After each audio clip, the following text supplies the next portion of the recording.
शहीदों का सपना तब सच हुआ जब हिंदुस्तान स्वतंत्र हुआ।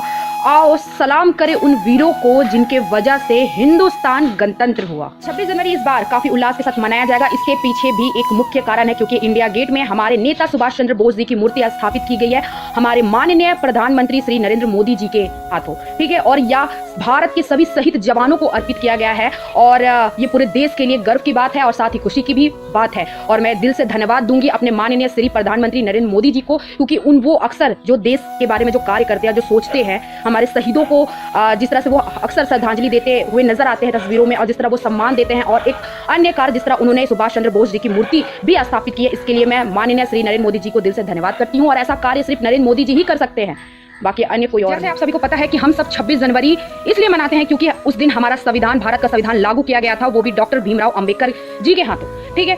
लेकिन क्या जो लोग आज डॉक्टर भीमराव अंबेडकर जी के नाम से धर्म को गालियां दे रहे हैं, सनातन धर्म पे उंगलियां उठा रहे हैं, सनातन धर्म की संस्कृति पे सवाल उठा रहे हैं, क्या वो खुद डॉक्टर भीमराव अंबेडकर की बातों को अपने जीवन में लागू करते हैं? डॉक्टर भीमराव अंबेडकर ने यह कहा था कि आप 10 साल के लिए आरक्षण ले।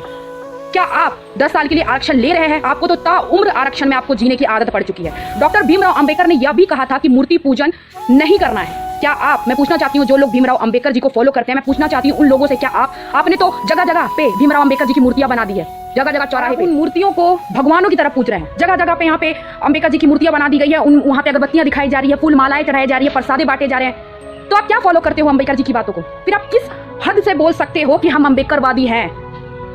यहाँ पे जो अन्य समुदाय के लोग हैं, कोई कुरान के हिसाब से चलना चाह रहा है, कोई संविधान के हिसाब से चलना चाह रहा है, तो मैं पूछना चाहती हूँ उन लोगों से कि हम हिंदू, हम सनातनी, क्या सनातन धर्म के हिसाब से चले? आप ये ना भूले कि तिरंगे में 3 रंग होते हैं और सबसे ऊपर केसरी रंग होता है। हम अगर खामोश हैं तो उन 3 रंगों की वजह से, क्योंकि हम नहीं चाहते कि भारत का दोबारा बंटवारा हो, भारत का भी कोई खालिस्तान बने। आप कहते हैं कि आपको संविधान की जानकारी है, संविधान पता है, आप झूठ बोलते हैं। क्योंकि अगर आपको संविधान की जानकारी होती, पता होता, तो आप कभी सनातन धर्म पे टिप्पणियां नहीं करते, आप उनके देवी देवताओं का मजाक नहीं उड़ाते, उनकी संस्कृति पे सवाल नहीं उठाते। आप झूठ बोलते हैं कि आपका संविधान यह अनुमति देता है कि आप किसी अन्य धर्म की निंदा कर सके, या आप किसी अन्य धर्म को नीचा दिखा सकते, आप किसी अन्य धर्म के देवी देवताओं का अपमान कर सके। क्या आपका संविधान या इजाजत देता है आपको? मैं कहना चाहती हूँ उन लोगों से, अगर डॉक्टर भीमराव अंबेडकर का लिखा हुआ संविधान अगर सही होता तो संविधान कभी आज के दौर पे चेंज नहीं होता। अगर हम बाबा साहब जी का लिखा हुआ संविधान को अपने सर मस्तक पर रखते हैं तो आपका भी फर्ज बनता है कि आप भी हमारे सनातन धर्म, हमारी संस्कृति, हमारे देवी देवताओं को उतना ही सम्मान दें जितना हम देते हैं।